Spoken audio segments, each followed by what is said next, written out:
네, 우리 이번에 21대 대통령 이재명 대통령께서 당선됐고 그렇죠. 곧바로 뭐 인수인계 절차 없이 왜냐하면 뭐 보궐선거이기 때문에 예.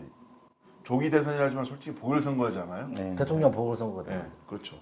선거이기 때문에 우리 고석준 우리 위원장께서 윤석열 정권 탄생하자마자 제가 후원무치라고 탄핵된다. 했잖아. 후한무치 정권 이런 저는 식으로. 일관되게 제가 그 윤석열 탄핵 라이센스를 보고 갖고 있는 사람이잖아요. 네. 반드시 탄핵된다. 그때 대구에서도 목숨 걸면서 이진현 의원하고 그 발언을 했는데 그 네. 11월 그때 5일날 우리가 갔었고 그 11월 5일날 우리 일간제주와 같이 이제 대구를 갔었는데 대구에서 이런 불길한 예감을 했어요. 대구에 있는 민심이 요동치고 있다는 걸. 그때 불길한 예감이 아니잖아요. 그때 긍정적인 당시에 예감이죠. 명태 그쪽에 이제 정권에 이제 불길한 예감이었는데 명태균 사건 나서 우리가 취재를 갔었는데 야 심각하다 했는데 뭐 그 다음에인 뭐 다음 달인 12월 3일 날 내란이 터질 거는 꿈에도 생각 못했고 반드시 윤석열 정권은 물러나게 돼 있다라는 확신을 갖게 되는데 이제 기간이 더 단축된 거죠. 네. 뭐 어쨌든 간에 정말 제주도에서 두 분의 영향이 워낙 이번에 컸고 제주도 어쨌든 간에 우리 한동수 의원님께서는 제주도 그러니까 더불어민주당 제주도당 총괄 유세본부장이죠. 네. 네. 저 부본부장이 예, 부본부장이면서 미디어 본부 미디어 본부이면서 가장 큰 직무 플랫폼의 고석준 TV를 진짜 전화가 안 될 정도로 계속 그 촬영을 했고 22일 동안 한동수 의원님 한솥밥 먹다니까 이제 너무 정이 들어가지고 아니 그 끝나면은 이제 그 유세 팀원들이 젊은 애들이나 도저히 어떻게 매일 지치지도 않냐 그러니까 농담 반 진담 반 정신력으로 그렇지. 지치지만 그 매일 술 먹는 게 술 먹으면서 정신력을 또 길렀습니다. 술이 좋아서 먹은 게 아니고 끝까지 20일 동안 완주하려고. 버티자는 저도 저 몸무게 한 5kg 정도 빠졌어요. 예, 많이 피부 색깔도 많이 변하고. 많이 좋아졌어요. 예. 근데 피부 색깔은 검은색인데 뭐 피부가 좋아졌다고. 정말 즐겁게 즐겁게 했기 즐겁게 때문에. 하지 않았나. 또 한동수 의원님하고는 저희가 뭐 1년 전부터 일간제주 TV를 통해서 이제 케미를 많이 맞춰왔었는데 이번에 더 또 시너지를 발휘한 것 같아요. 뭐 당에서도 뭐 저도 뭐 그 전에 뭐 한동수 의원이 본부장 온다 뭐 이런 개념이 아니고 그냥 와 보니까 있더라고요. 와 보니까 있었고 우리는 뭐 다른 사람하고 호흡이 잘 맞는 게 이미 우린 1년 전부터 이 일간제주 TV를 통해서 이제 케미를 맞춰 왔었고 뭐 원래 제가 4월 달에 방송할 때 분명히 말씀했지 않습니까? 제가 1년 전에 일간제주 TV에 출연하고 하면서 이제 이런 뭐 대통령 선거 이거는 예상 못했지만은 이제 플랫폼을 만들어야 된다. 민주 진보 진영의 플랫폼과 아카이브 역할을 하겠다. 제가 2달 전에 제가 갖고 있는 고석준 TV와 페이스북, 인스타를 통해서 모든 역량을 발휘하겠다고 해가지고 기사 나간 적 있잖아요. 그 부분이 이제 결과로서 나타난 게 돼서 정말 뿌듯하게 생각하고 저 결과가 나타났어요. 또 그 길에 이제 한동수 의원님이 있었기 때문에 더 빛나지 않았나 싶어. 서로 아이고 제가 도움 그러니까 많이 저기 받았죠. 하드웨어적으로 이제 예. 저는 송출을 담당한다면 이제 소프트웨어적으로 이제 컨텐츠를 이제 제공해 준 분은 한동수 의원님이고 우리 한동수 의원님 같은 경우는 어제 그제 통화할 때마다 목소리 너무 쉬었고 방송이 가능하겠냐? 예, 예. 그래서 농담처럼 뭐 계란을 생계란 날계란을 먹어라 그렇게 했는데 목소리 좀 많이 풀렸네요, 그냥. 네. 그러니까 제가 원래 목이 잘 쉬는 편이 아닌데 이번에 한 일주일 한 2, 3일 넘어가니까 목이 한번 쉬었다가 또 돌아왔다가 또 쉬었다가 돌았다 이게 계속 반복이 됐습니다. 근데 지금 선거 유세가 끝나고 이제 한 3일 좀 지나가니까 아직도 고음은 안 올라가는데 예, 지금 이렇게 말할 수 있을 정도로는 많이 돌아왔습니다. 예전에 우리 이재명 당대표님 전당대회 할 때 한라체육관에서 제가 칭찬했잖아요. 그런 이제 성량이 20일 동안 계속된다는 거는 이제 초인적인 이제 정신력이 없으면 그 하루 집중해서 이제 폐활량도 좋고 이제 성량이 좋잖아요. 아무리 좋아도 22일을 계속한다는 거는 일정 부분 이제 정신력이 없다면 못하는 뭐 그런 부분이라고 봐야 되겠습니다. 네. 우리 이렇게 우리 서로 간에 자평을 했는데 자 이제 좀 논리적으로 들어가서 네. 어쨌든 간에 이젠 뭐 진정한 대한민국을 만들자는 취지로 제21대 대통령이 이재명 네. 대통령이 당선됐고 음. 이제 뭐 1호 행정법안까지 네. 마련되고 이렇게 했는데 자 먼저 한동수 의원님께서 어쨌든 의원이면서 더불어민주당 당원이면서 네. 이제 제주도 대표적 대2기관의 일원으로서 그리고 환경도시원의 어떤 부위원장으로서 네. 이번 이재명 정권의 탄생 뭐 역할이라든지 앞으로 나아갈 방향 좀 간단히 얘기해 주시죠. 일단은 지금 제가 이재명 대표님이 어제 취임식 하자마자 야근까지 하면서 경제대책 회의를 열었지 않습니까? 이 무게가 엄청난 진짜 이 선택, 정무적인 올바른 선택이 갖고 저는 보고 있거든요. 왜냐면은 지금 민생이 엄청나게 무너져 가고 있는데 가장 중요한 거는 지금 경제를 먼저 살리는 게 가장 중요하다. 사람들이 오해를 하는 게 더불어민주당이 뭐 진보다. 그래서 뭐 이 분배에만 관심 있다라고 하는데 학자들이 경제학자들이 보기에는 민주당은 보수에 가깝습니다. 오히려 대기업이랑 중소기업 뭐 이런 이 지원에 오히려 더 잘 지원을 해주거든요. 실용적으로. 그래서 또 마침 그 우리 이재명 대표님이 갖고 있는 그 실용주의 철학이 있지 않습니까? 실용 외교 그런 철학도 있는데 지금 우리 대기업들이 엄청 힘든 상황입니다. 이 트럼프가 관세 전쟁을 일으켰고 그 다음에 러시아와 이스라엘의 전쟁 장기화, 그 다음에 우리 팔로의 인도와 파키스탄 그 갈등, 예. 그리고 막 이 다양한 지금 이제 관세를 유럽에서도 뭐 대응을 하겠다 그런 상황이고, 그리고 또 중요한 게 알리백 기준을 맞춰야 되는데, 그래서 사실 지금 뭐 삼성 이재용 회장이 왜 이재명 대표를 만났겠습니까? 그 이유는 대기업에 대한 지원을 해달라고 하는 거거든요. 그러니까 이 대기업에 대한 그 지원이 이 뭐 윤석열 정부가 정말 잘못한 게 법인세 인하거든요. 그런 방식의 지원이 아니라 해외 글로벌로 진출할 수 있을 정도의 지원을 말을 하는 거거든요. 그러기 위해서는 알리백과 관련된 지원 정책 그리고 규제 뭐 이 혁신 그런 게 필요한 거고, 대기업이 글로벌로 더욱 진출할 수 있도록 그런 발판을 일단은 만들어 줘야 되는 게 경제적으로 가장 중요하고요. 그리고 그로 인해 발생하는 그런 소득이 생긴 법인세를 다시 중소기업에 환원을 시키는 거죠. 중소기업에 환원을 시켜서 중소기업의 일자리, 그리고 근로복지, 그 다음에 중소기업에 다니는 사람의 이 임금 수준을 상향을 시킬 수 있는 지원이 필요하다. 예산 지원. 뭐 대출금 지원이나 그다음에 팔로 어떤 그런 다양한 중기부를 통한 지원 정책들이 만들어지고, 그럼 양질의 일자리들이 만들어지고 일자리가 생겨나고, 그러면 그 사람들이 어디로 돈을 쓸까? 결국엔 자영업자들한테 돈이 흘러갑니다.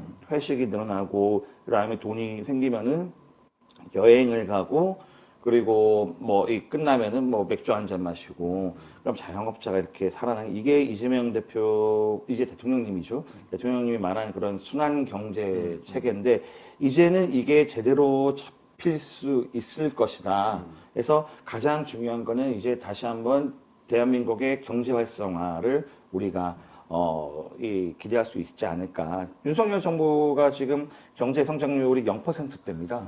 예, 그리고 또 글로벌 지수, 경쟁력 지수도 엄청나게 많이 떨어졌는데, 그래서 이거를 이제 다시 회복할 수 있을 정도 수준의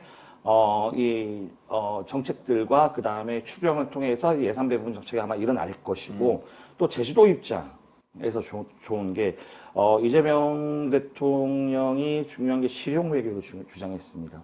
중국한테도 쉐쉐하고 대만한테도 쉐쉐를 해야 된다. 그 말은 우리가 이념에 사로잡힐 필요가 없거든요. 뭐 언제까지 이념에 사로잡혀서, 예전에는 이 보수 구구죠. 보수라기보다도 구구 세력들이 노렸던 거는 이 북한간의 이념 대결이었는데, 이제는 북한이 안 통하니까 중국 간의 이 이념 대결. 우리가 혐중 감정이 엄청나지 않습니까? 그런 갈등 요소를 불어일으키는 이 전략을 쓰는 건데, 근데 그로 인해 가지고 제주도의 관광객들이 얼마나 많이 줄어들었습니까? 사실상 저는 저희가 인정할 건 인정해야 됩니다. 제주도가 앞으로 경제적 글로벌로 어느 정도 생존권을 확보하고 자영업자가 잘 살려면은 중국 관광객들을 인정을 해야 돼요. 그리고 우리가 경계를 해야 되는 거는 예전과 같은 중국인 단체 관광객들이 와서 중국인들이 하는 그런 업체만 가는 그런 거였는데 지금은 중국 관광객들이 자율적으로 와서 자율적으로 소비를 하는 문화. 중국의 이 관광, 거기도 이제 이 소득과 문화인식이 올라가면서 우리나라 사람들처럼 개별 관광이 많이 오고, 그 다음에 제주도에 있는 그런 자영업자들을 스스로 맛집들을 찾아가고 하고 있으면서 이 상권들이 지금 올라가고 있는데, 그런 효과를 이제 우리는 찾아야 된다고 보거든요. 그러기 위해서 실용 외교가 정말 중요하다. 이재명 대표가 지금 추진하고 있는 대만도 실시하고 중국도 실시하고 우리가 절대 이념에 갇혀가지고 이용당할 필요가 없습니다. 특히 우리 같은 평민, 소시민들은. 그럼 어차피 그런 이념으로 갈라치기 해서 이득을 보는 거는 소수 기득권 계층들이거든요. 그래서 이 제주도가 이제 경제적으로 활성화하기 위해 그런 효과가 아마 있을 거고, 또 세 번째, 이재명 후보가 대통령님이 후보 직속으로 기후위기 대응위원회를 창설했지 않습니까? 그럼 기후위기와 관련된 친환경 에너지를 대폭적으로 아마 앞으로 투자가 일어날 겁니다. 이 에너지가, 천연 에너지가 넘치는 곳이 바로 제주도지 않습니까? 예, 바람, 그 다음에 바다, 예, 그 다음에 태양열까지. 그래서 이런 부분에 대해서 친환경 에너지 정책들이 대폭적으로 들어올 거고, 그 다음에 제주도가 갖고 있던, 그 다음에 전력 수급망 문제, 뭐 그런 것들이 아마 많이 규제 개혁이 많이 일어날 거고, 제주도 차원에서 이 친환경 정책을 동반한 에너지 정책까지 주도할 수 있을 것이다. 그리고 그런 생각이 들고, 그리고 또 이재명 대통령님이 기초자치단체 출신이잖아요. 그래서 이 지방을 균형적으로 발전시킬 수 있는 그런 안목이 있으시거든요. 예, 그래서 대표적인 예를 들어보면은 뭐 이 성남시 그 부도 사태 모라토리움을 극복을 해냈고, 그 다음에 이 성공적인 기초자치단체 모델, 뭐 지역 화폐를 도입해가지고 엄청 성공적으로 하던 그런 상황을 아마 다시 한번 보여줄 거라고 기대가 되고 있고, 또 중요한 문제가 있습니다. 윤석열 정권이 들면서 우리가 대기업이 팔로와 이념 막 외교로 갑자기 쓸모없는 우크라이나 러시아 전쟁 막 개입하면서 뭐 원자재 수입 수출로 다 막아놓고 뭐 그런 걸로 뭐 기타 등등으로 인해 가지고 대기업 수출이 막히면서 법인세가 감소되고, 그 다음에 법인세가 줄어들고 근로소득세가 더 많이 올라갔는데, 문제는 국세가 줄어들면서 제주도에 들어오는 보통교부세금이 대폭 줄어들었거든요. 3년 전에 비해 몇천억 수준으로 줄어들었습니다. 예산 많이 줄어들었죠. 예, 이게 바로 제주도 경기에 바로 드러나는 거거든요. 건설업이, 당장 여기 건설업이 도로가 약속대로 생겨야 되는데, 이 돈이 투자가 돼야 되는데, 안 되면서 그 사람들이 일을 못하고, 예, 그러면서 그 사람이 돈을 벌고 발주를 뭐 통해가지고 돈을 벌게 되면 자연스럽게 술집에 가서 술도 먹고, 치킨도 먹고 하면서 자영업이 살아나야 되는데, 그래서 그런 보통교부세 감소가 이제는 조금 완화가 될 거다. 예, 그러면서 지역의 경기, 제주도의 경기가 살아날 여지가 아주 높다. 예, 저는 그렇게 보고 있습니다. 완전히 우리 한동수의 이슈 한 방울 보러 갔었어. 고삐가 풀려가지고 이제는 이제 한동수 아니 근데 이게 이재명 대표가 나서면서 대통령 선언하면서 자기가 이런 식으로 구상안을 그 말씀하신 걸 설명하니까 자 간단하게 이재명 대표 탄생, 윤석열 정권 몰락까지 예언하셨고 일명 고스트라다무스라고 했고, 이재명 이제 21대 이재명 정권에 대해서 간단히 평가, 앞으로 어떻게 될 고스트라다무스니까 좋게 평가할 거 아닙니까? 아니 뭐 제가 뭐 어쨌든 편파 방송을 지향하는 사람이기 때문에 제가 뭐 이재명 대표가 이재명 효과는 취임하자마자 나타났습니다. 예, 저희도 주변의 상권을 보면 경제는 이제 활력이거든요. 분위기가 이제 사람들이 이제 내란이 종식이 되는 6월 3일 기점으로 내란이 종식된 개념이 되는 겁니다. 그래서 사람들이 표정도 받고, 어저께도 다녀보면 거리에 활기가 있고, 또 경제 지표로서 가장 유용한 종합주가 지수가 지금 계속 상승하고 있습니다. 우리가 선거 기간에 표방했던 종합주가에서 5천 시대 뭐 이런 표어로서 얘기했지만, 이재명 대통령의 취임만으로도 경제는 이미 활력을 되찾고 있습니다. 그리고 당에서는 이제 30조 가량의 추경을 좀 예상하고 있습니다. 이제 언제나 우리 민주 정권에서는 큰 정부를 지향합니다. 이제 보수 정부, 작은 정부. 작은 정부라는 건 효율성을 말할 수 있겠지만은 나쁘게 얘기하면 이제 방치한다는 정부죠. 사회 취약계층이나 중산층을 이제 자본주의 논리로 알아서 해라.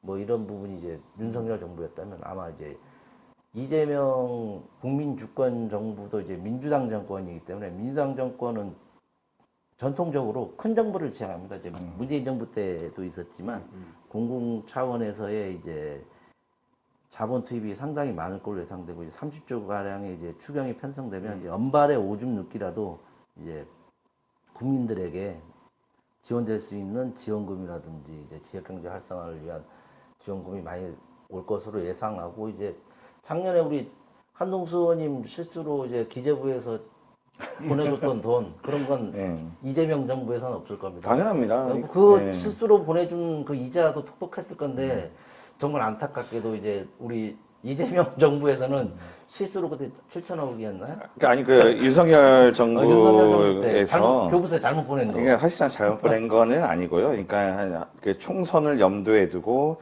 지방에 돈을 더 준 거죠. 아, 그때 그다음에- 그렇게 예측했죠. 예, 예. 총선을 염두해주고 이건 있을 수가 없는 일인데. 아니 이게 불가능하거든요. 전부 다 이 세수 추계가 그때 한번 이루어졌고 그러면 대략적으로 얼마가 더 추계가 될 거다라는 그런 예상이 정확하게 나오는데 그거를 돈을 총선을 앞두고 더 줬다가 총선이 끝난 이후에 너네 돈 줘줬으니까 다시 돌려내나 이건 말이 안 되는 거죠. 예. 그거죠? 돈으로 현혹 온 거죠? 예, 예. 그러니까 뭐 이 하면은 지방의 경기를 일시적으로 해서 풀어놓은 다음에, 그러니까 그 돈을 지금 원래 이번에 받아야 되는데 지금 원래 주일 보통교부세에서 작년에 미리 줬으니까 그 돈을 깎아내겠다고 하는 진짜 이 나쁜 짓, XX 짓을 지금 이 기재부에서 펼치고 있다는 게 너무나 안타깝습니다. 이런 비정상적인 나라를 이제는 진짜 좀 대한민국 정상적인 나라로 바꿔나가야 됩니다. 그럼 묻겠습니다. 그 민주당에서 기재부를 분리하겠다는 얘기도 있고, 네, 네. 뭐 명칭 바뀌는 건 그게 필요가 없고, 뭐 기재부를 약간 축소시킨다는 얘기 했던데 맞는가요? 축소까지 분리 얘기 나오는 것 같은데. 그냥 기획부하고 지금은 저희가 지방에 있는 상황에서 중앙당과 이 대통령실에서 생각하는 거는 알 수가 없는 부분이고요. 근데 다만 제 개인적인 생각을 말씀드리면은 저도 국회와 청와대에 있으면서 느낀 거는 기재부가 너무 막강한 권한을 활용하고 있다. 이 돈으로 인해 가지고 국회의원들도 우습게 보고 네. 그리고 각 부처를 너무나 좀 등한시하는, 예. 등한시라기보다도 좀 그 낮게 보는, 옥주목이 예, 옥상옥이죠, 옥상옥으로 하는 짓을 하고 있어요. 그러니까 부처에서는 이거를 이 담당자가 꼭 해야 되는 그런 사업인데, 근데 이건 기재부가 담당 사무관이 그냥 큰 고민 없이 안 돼요 해보는 그 사업이 끝나버리는 겁니다. 그러면은 이게 좀 힘 있는 장관들끼리 부탁해서 그러면 해줄게. 이런 정말 나쁜 것들은 없애져야 되거든요. 그래서 이거를 정말 앞으로는 좀 체계적이고 좀 이 바른 방향으로 개편은 필요하다라고 저는 개인적으로는 생각합니다. 기재부만이 아니고 이제 앞으로 정부 출범하면 정부조직법 이제 개편되면서 모든 부처의 뭐 작은 부분에 이제 명칭들이 이제 변경될 거고 뭐 그런 부분이 일어나지 않을까 싶고 우리 한동수 의원님이 또 보궐선거 전문 또 청와대에 있었지 않습니까? 인수위 없는 청와대를 경험했던 분이기 때문에 이제 앞으로 이재명 대통령님의 지금 용산에서 벌어질 일을 약간 이제 제일 잘하실 부분이에요. 저 어저께 TV를 보면서 이재명 대표님이 이제 아주 화나셨더라고요. 워딩을 통해서 그대로 말씀드리면 정부 인사회가 있었잖아요. 김민석 최고위 인사할 때 이런 푸념을 했어요. 딱 카메라 앞에서 뭐 필기도구 챙겨주는 사람도 없고 컴퓨터도 없고 프린터도 없고 참 한심하다고 무덤깡 같다고 하는 그런 야 이거 대통령 취임하는 분의 입에서 이 정도 나올 정도면 거의 거기는 방치했다고 봐야 됩니다. 그러니까 정상적인 국가를 관리하는 컨트롤 타워가 아니고 그냥 보여주기. 6개월 그냥 건물만 있고 껍데기만 있었던 거 아닌가. 그런 워딩 자체가 나올 수 있는 워딩이 아닙니다. 그거보다 더욱 심각한 문제가 있다는 걸 좀 감지했습니다. 그래 어쨌든 우리는 대본이 없고 하다 보니까 뭐 즉각적인 질문이 계속 오고 가고 있는데, 자 이번에 이재명 정권, 21대 대통령이 되신 이재명 정권 같은 경우는 정말 대통령과 국회가 힘을 합쳐서 나갈 수 있는 가장 막강한 권력이면서 우려되는 거는 이게 악용되면 나라 자체가 휘청거린다는 우려의 목소리 있습니다. 이에 대해서 간단히 두 분 패널께서 말씀해 주시죠. 그게 우리 이번 이재명 대통령님께서도 말을 했지만 지금까지 여대 야소인 경우가 많았지 여소야대 같은 경우에는 윤석열 정권이 너무나 그동안 못했기 때문에 국민분들께서 심판을 해준 거거든요. 그러니까 정부가 추진하려고 하는 일을 국회에서도 같이 해주면은 이게 올바른 일이다라고 하면은 당연히 국민들을 위해서 하는 길이 맞다고 하면은 협조하고 가는 게 그게 오히려 더 효율적이고 이재명 대통령님이 생각하는 실용 이 주의에 맞다고 저는 생각을 하거든요. 근데 다만 그 권력이 이 나쁘게 흘러가거나 아니면 소통 없이 가는 거. 그러니까 윤석열 정부가 그걸 못했거든요. 국회를 좀 아래로 보고 낮게 보고 그 다음에 좀 잘못된 이 의혹이 많이 가는 그런 정책들이 많이 내세웠지 않습니까? 뭐 대왕고래 시추나 그다음 뭐 양평 고속도로나 국민 누구나 봐도 좀 의심이 될 만한 사안들의 예산을 막 배정시키고 그다음에 좀 문제되는 뭐 권익위원장 뭐 감사 뭐 원장 같은 경우에는 진짜 좀 노골적으로 그런 활동을 했었는데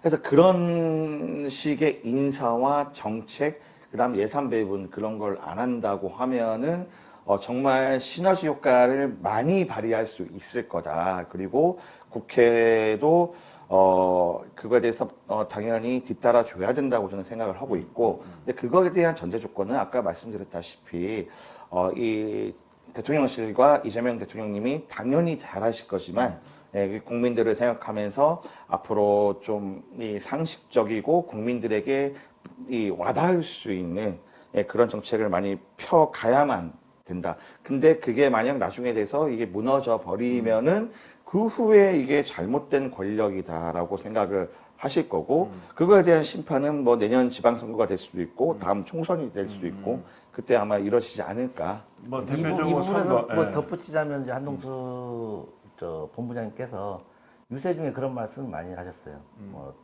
저희가 잘못하면 내년 지방선거에서 저희를 심판해 주시라.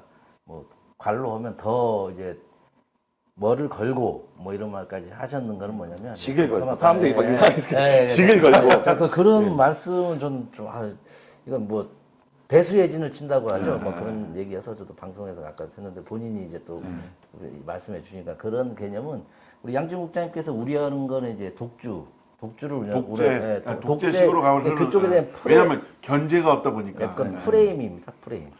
그러니까- 독재든 독주든 이 권력 구도를 만들어 주신 건 국민이기 때문에 국민이 전적으로 믿고 가라는 뜻입니다.